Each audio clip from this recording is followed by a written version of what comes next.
repaso de la lección de esta semana. Ahora estamos en la lección número 3, que se titula Ver a las personas a través de los ojos de Jesús.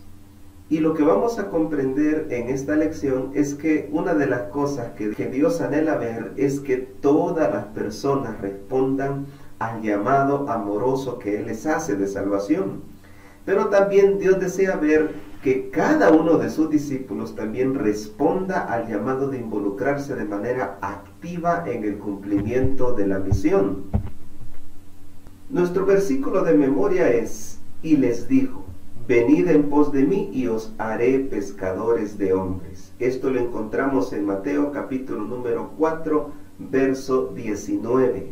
Si deseamos ser grandes y efectivos ganadores de almas, tenemos que imitar a nuestro Maestro Cristo Jesús. Tenemos que hablar como Él hablaba, tenemos que mirar como Él miraba a los demás, tenemos que tratar como Jesús trataba a las demás personas. Y así vamos a aprender a guiar a otros a Cristo Jesús, a guiar a otros a ese conocimiento y a esa experiencia que les dará la oportunidad de ser salvos. Por ejemplo, ¿cómo Jesús miraba a sus discípulos? Jesús los miraba a través de los ojos de la compasión divina. Veía a Pedro no como el pescador que era, sino como un poderoso predicador. Veía a Santiago y a Juan no como los jóvenes agresivos y violentos que eran, sino como proclamadores entusiastas de su gracia. No miraba el pasado de María Magdalena ni el de la mujer samaritana, sino que miraba lo que ellas podrían hacer en un futuro por la causa del Evangelio. No miraba las incredulidades de Tomás, sino la sinceridad en sus preguntas. De la misma manera nos mira hoy día Jesús. Jesús no mira a un borracho, a un drogadicto, no mira a un pandillero. Jesús no mira a una prostituta, mira candidatos para el reino de los cielos. ¿Y tú cómo ves a los demás? Esto nos lleva a plantearnos las siguientes preguntas claves. Número 1. ¿Cómo miraba Jesús a las demás personas? ¿Y cómo nosotros podemos ver a los demás como Jesús los miraba? Contestemos la primera pregunta. En primer lugar, Jesús miraba la necesidad de la persona. Todas las personas que se acercaban a Jesús tenían necesidades inmediatas y necesidades eternas. La mayoría de las personas solo miraban su necesidad inmediata, pero era Jesús quien miraba en ellos su necesidad eterna.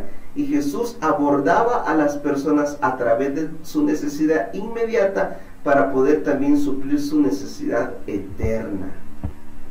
El estudio de la lección nos lleva a Marcos capítulo 8 del verso 22 al 26, donde encontramos un maravilloso milagro que Jesús realizó al darle sanidad a una persona ciega.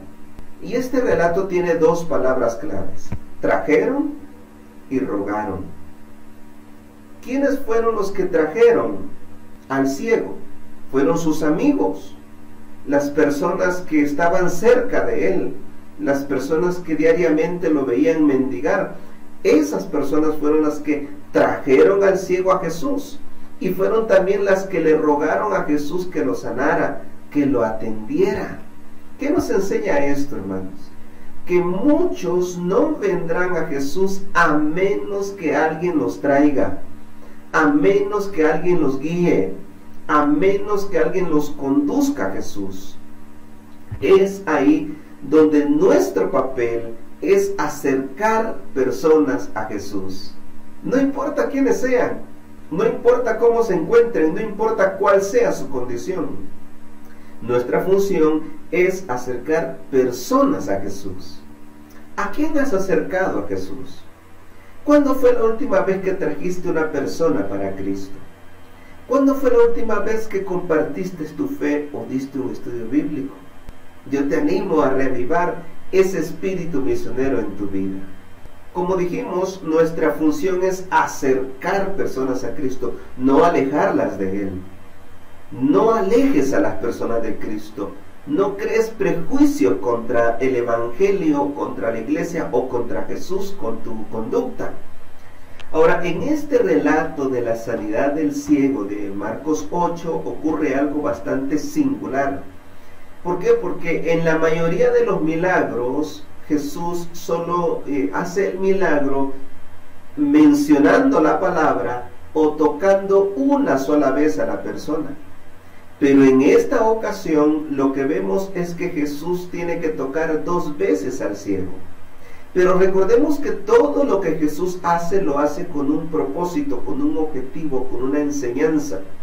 Y en esta ocasión la enseñanza es que las personas van viendo progresivamente, van saliendo de las tinieblas a la luz de manera progresiva. Imagínate a una persona que ha estado en una cueva durante una semana. Cuando esa persona salga de la cueva, salga de la oscuridad a la luz le va a chocar muy fuerte y va a tener un poco de ceguera o de rechazo a la luz. Él tiene que irse adaptando nuevamente a la luz. Eso es lo que Jesús está queriendo transmitir en este milagro. Un milagro singular porque Jesús hace algo parecido a lo que hizo en Génesis capítulo 2, versículo 7, cuando formó al hombre del polvo de la tierra. Lo mismo hace aquí Jesús con su saliva. Hizo un poquito de lodo y se lo untó en los ojos. Ahora, Jesús aquí hace un milagro maravilloso, hermanos. Sana el ojo, el cual tiene un diseño de complejidad irreducible. O sea, Jesús sana el nervio óptico, Jesús sana el globo ocular, la retina y el cristalismo. Todos los componentes del ojo son sanados. Cuando el hombre hace su primera prueba de mirar, no mira bien. Y entonces Jesús lo vuelve a tocar y entonces vuelve a ver bien.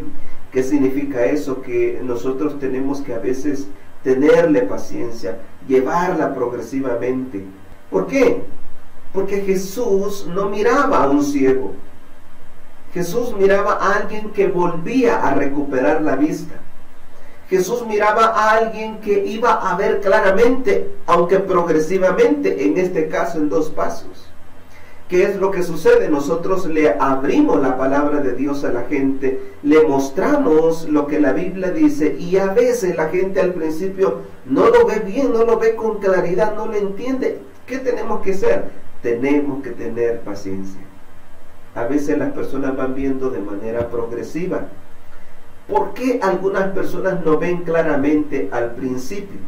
Por las siguientes razones. Vean, así es como ve una persona con miopía. Yo tengo miopía y así veo un miope, como lo vemos en este cuadro. Así veo un miope, ve borroso a distancia. Ve algo, pero lo ve borroso. Tenemos también el caso del astigmático.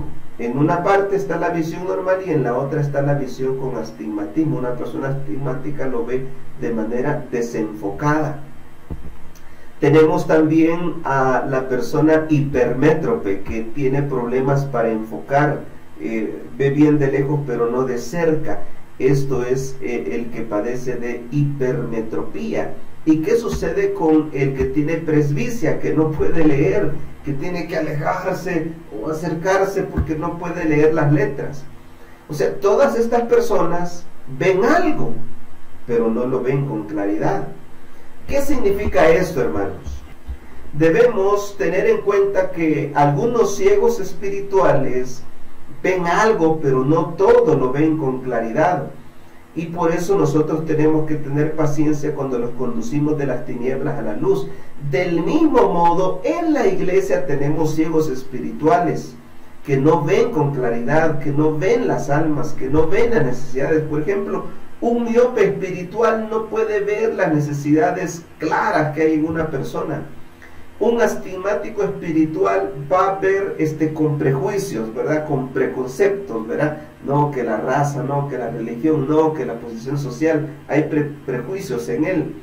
Un hipermétrope espiritual, el hipermétrope espiritual es aquella persona que no ve las necesidades cercanas, solo las lejanas, quiere ayudar a otros, ¿verdad? Quiere ir lejos a ayudar, quiere ir lejos a predicar, cuando hay necesidades cercanas a su alcance.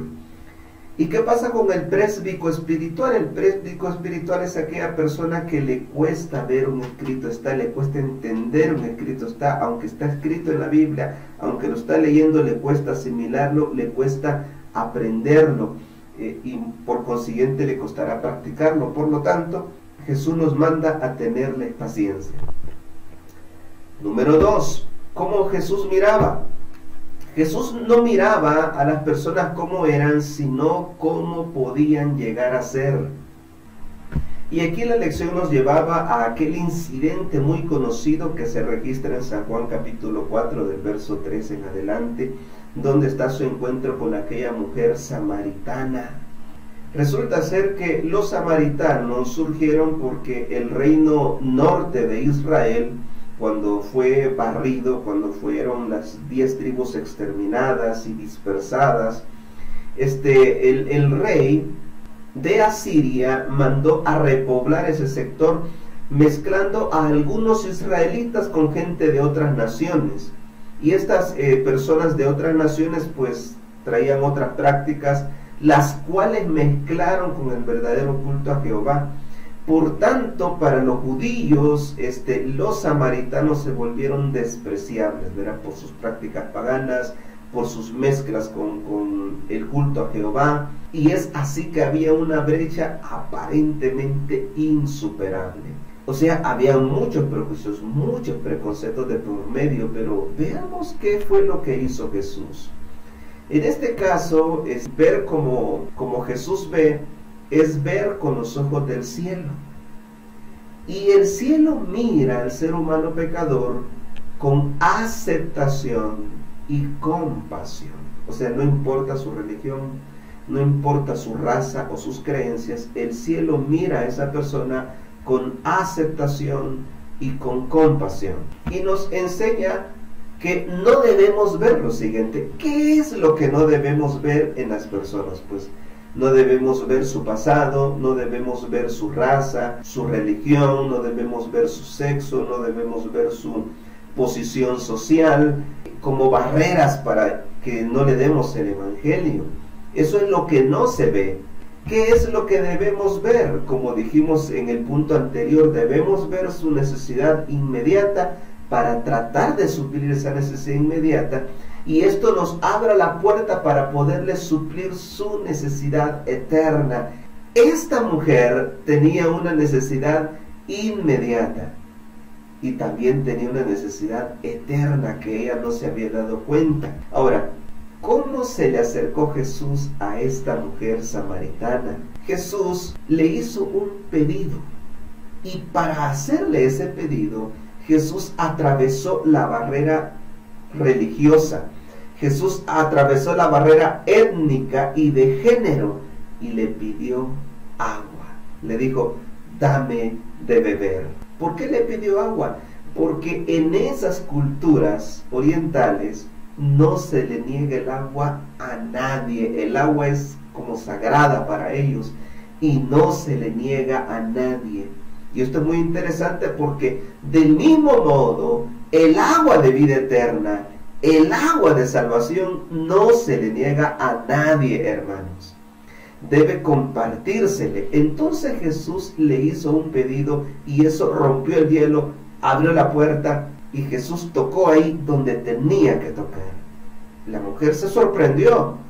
¿Por qué un judío me está pidiendo agua? Eso mismo le digo, ¿cómo tú siendo judío me pide a mí que soy samaritana si estos dos pueblos no se llevan? Pero Jesús no tenía esa etiqueta como una barrera para poderle predicar el evangelio a esta mujer samaritana. Entonces, número 1, Jesús pasa las barreras que le impiden llevar el mensaje. Número 2, la mujer se sorprende y la atención de ella ha sido ganada. Número 3, Jesús apela a la gran necesidad espiritual que tiene esta mujer, y es la necesidad del perdón, la necesidad de beber del agua de la vida eterna.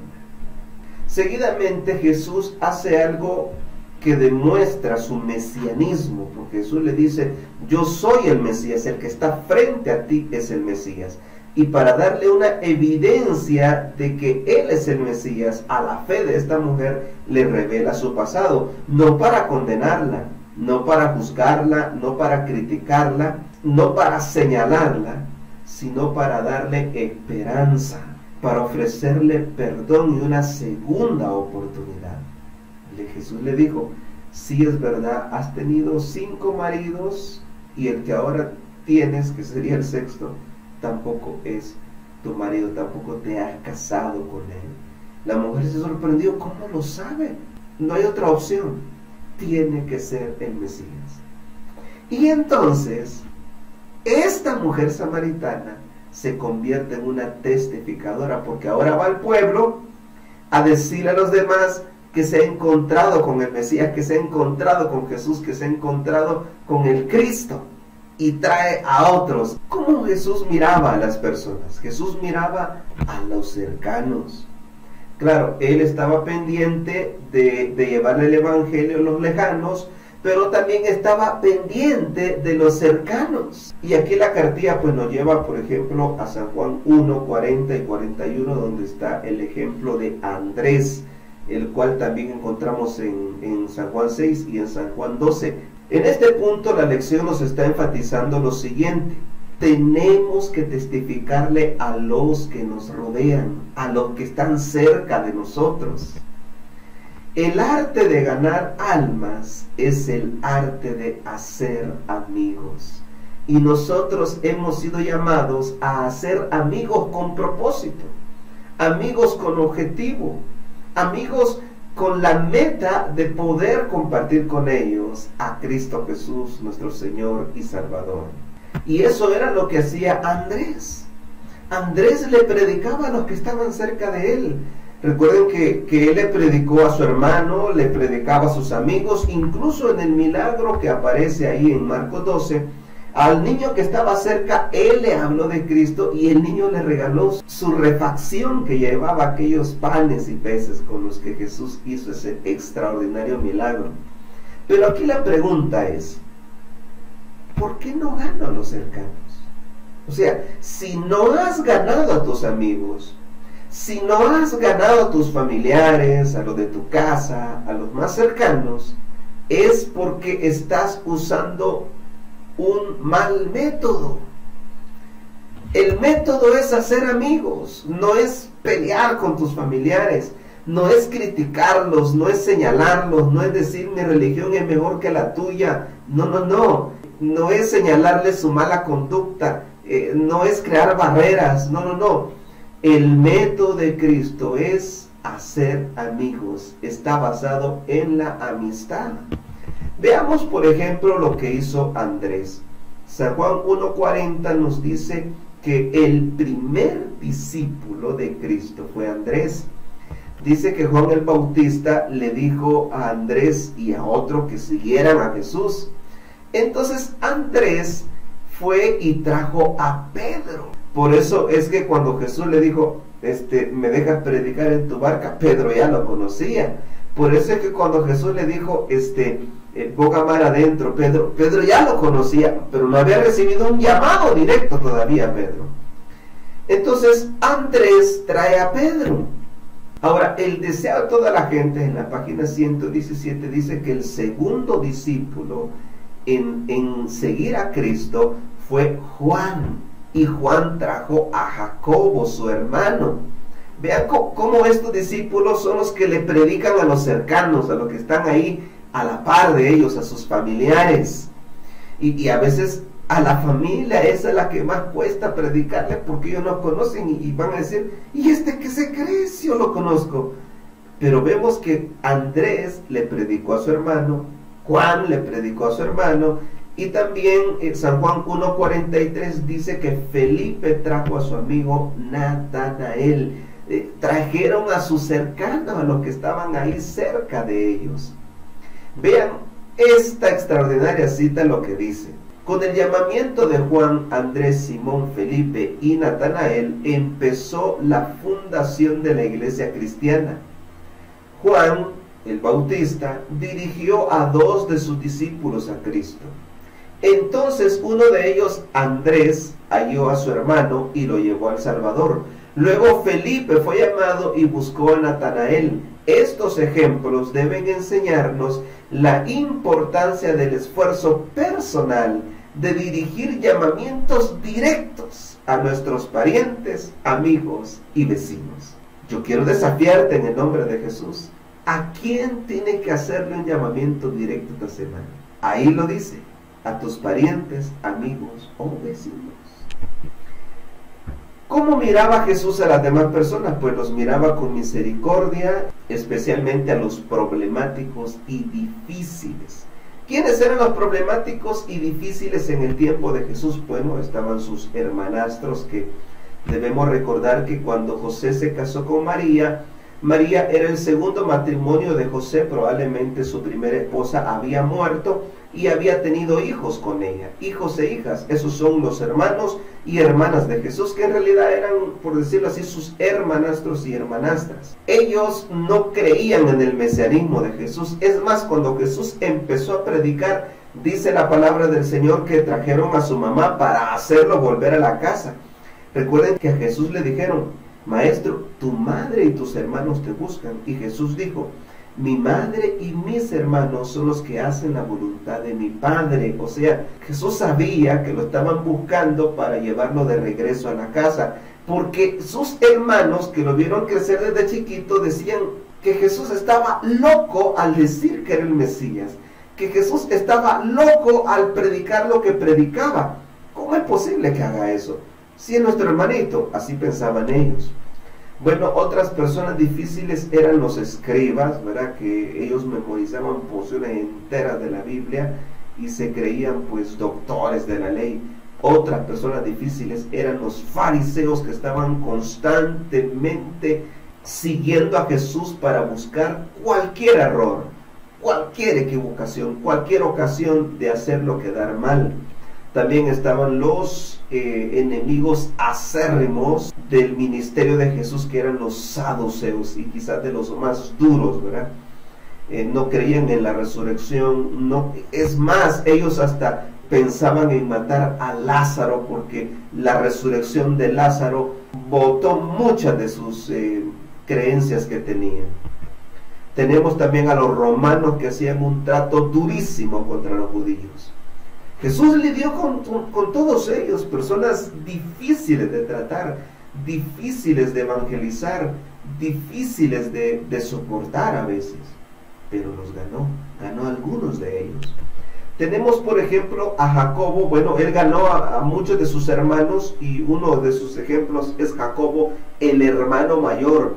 Primera de Corintios 15:7 dice que después de la resurrección Jesús se le apareció a su hermanastro Jacobo para mostrarle lo que él le había predicado.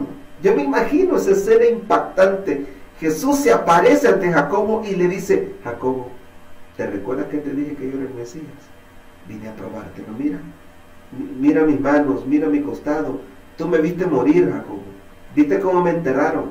Aquí estoy. No soy un espíritu, no soy un fantasma, soy el Cristo. Y Jacobo se convirtió. Tenemos también el caso de Mateo 8:19, donde dice que un escriba le dijo a Jesús que quería seguirlo. También tenemos el caso de Nicodemo y otros fariseos que también creyeron en Jesús por la forma en que Él los trató. Claro, ellos le daban duro, pero Jesús los trataba con aquella suavidad y aquella santa paciencia. Tenemos también el caso del centurión. Hay varios casos de centuriones que se sintieron tocados por el ministerio de Jesús. Pues aquí mostramos un ejemplo, el de Mateo 27:54, aquel centurión que estaba a los pies de la cruz y dijo: verdaderamente, este era el Hijo de Dios. En conclusión, hermanos, ¿cómo miraba Jesús a las personas? Jesús miraba la necesidad de las personas para tratar de suplirla. Jesús no miraba cómo eran, sino cómo podían llegar a ser. Así me miró a mí, así te miró a ti.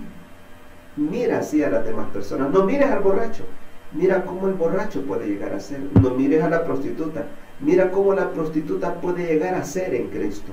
No mires al homosexual, mira cómo el homosexual puede llegar a ser en Cristo. cómo puede llegar a convertirse en Cristo. No mires al pandillero o al drogadicto. Mira cómo ellos pueden llegar a ser en Cristo. No mires a tu pareja inconversa, a aquel padre o madre amargado. Mira cómo pueden llegar a ser en Cristo. Jesús miraba a los cercanos, a los que estaban cerca. A ellos son tu primer campo misionero. Evangelízalos. Ese fue el desafío que me planteó mi pastor a mí cuando yo inicié en la iglesia adventista. El pastor de mi distrito en una ocasión citó a los hermanos para ir a hacer obra misionera, y entonces yo llegué esa tarde y entonces el pastor empezó a asignar parejas misioneras para dar estudios bíblicos, y a mí no me dio un estudio bíblico. Y le digo, pastor, y a mí no me va a dar estudios bíblicos. Entonces él me dijo, tú te acabas de bautizar, ¿verdad? Sí. Y los de tu casa todavía no son bautizados. No, todavía no. Pues ahí están tus estudios, en tu casa. Tienes que ganarlo para Cristo. Y yo tomo eso, hermano, como un desafío. Y para gloria del Señor luchamos por mi familia. Número 4. ¿Cómo Jesús miraba a las personas? Las miraba con misericordia, especialmente a los problemáticos y difíciles. Y la otra pregunta es, ¿cómo podemos ver a las personas como Jesús las miraba? Bueno, para eso tenemos que tener el espíritu misionero de Cristo. Y para tener el espíritu misionero de Cristo necesitamos involucrarnos en la testificación. Así que pide el espíritu misionero de Jesús, involúcrate en la testificación y en la ganancia de almas. Los más cercanos a ti y los que interactúan con ti lo necesitan. Así fue el caso de Felipe y el etíope. Recuerden que el Espíritu lo llevó por donde el carro del etíope iba pasando. Él iba leyendo el rollo de Isaías, mas no entendía lo que estaba leyendo. Y entonces Felipe le explicó que no era que hablaba de él mismo, o sea, no era Isaías quien hablaba de sí mismo, sino que Isaías estaba escribiendo del Mesías, de Cristo Jesús. Y le habló de Jesús, le habló de su venida a esta tierra, le habló de su muerte en la cruz, y le animó a aceptarle y entregarse a él. ¿Cuál fue el resultado? En esa misma ocasión, el etíope le dijo, ahí hay agua. ¿Qué impide que yo me bautice? Pues nada te impide.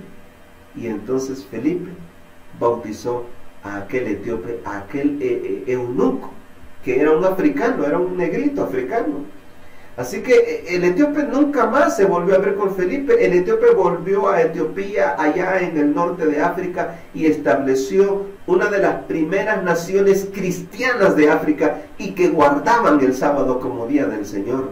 Entonces, yo quiero preguntarte, ¿quieres ser un pescador de almas para Cristo? ¿Quieres ser una bendición para los que te rodean? Entonces tienes que ver a las personas como Jesús las mira. Así fue conmigo también. Yo acepté el reto de mi pastor, evangelizar a los de mi casa. Fueron 2 años de lágrimas y de luchas, pero logramos evangelizar a mi mamá, a mi hermana, a mi hermanito. Yo me recuerdo cuando mi mamá la animé a bautizarse.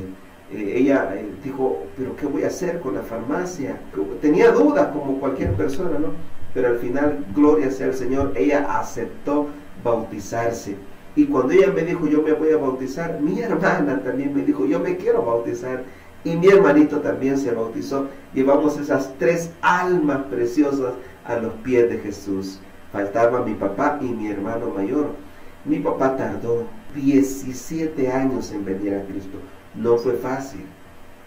Muchas veces le hablamos, él empezó a ir a la iglesia. Gracias a Dios ya asistía, pero no se bautizaba. Fue en una ocasión cuando yo empecé a orar por él bastante, que mi papá abrió su corazón a Cristo. Yo me recuerdo que le estaba empezando la diabetes, y le dije yo, papá, ya te diste cuenta que no eres eterno y que un día vas a morir. No sé si esas palabras tocaron su corazón. Lo que sí sé es que varios meses después mi hermanito me llamó y me dijo, yo ya estaba en el ministerio pastoral, y él me dijo, mira, dice mi papá que se quiere bautizar y quiere que tú lo bautices. Creo que fue un martes o miércoles que me llamó mi hermanito, y en ese mismo día lo llamé yo. Papá, ¿es verdad que te quieres bautizar? Sí, me dijo. ¿Y es verdad que quieres que yo te bautice? Sí, me dijo. ¿Y cuándo quieres bautizarte? Cuando vengas allá a fin de año, y era como mayo. Yo le dije, no, papá, tienes que entregarte ya a Jesús. Yo te bautizo donde tú quieras, en El Salvador o en Guatemala, donde gustes. Y él me dijo, pues bautízame en Guatemala. Y eso no fue problema. Yo de una vez pedí permiso, fui a traerlo a El Salvador y lo traje a una de mis iglesias del distrito. Y fue lindo verlo bajar en las aguas del bautismo. Testifica a los cercanos. Mira a los demás como Jesús los miraba. Sigue estudiando tu cartilla, sigue estudiando tu Biblia y sigue compartiendo a Jesús. Que Dios te bendiga.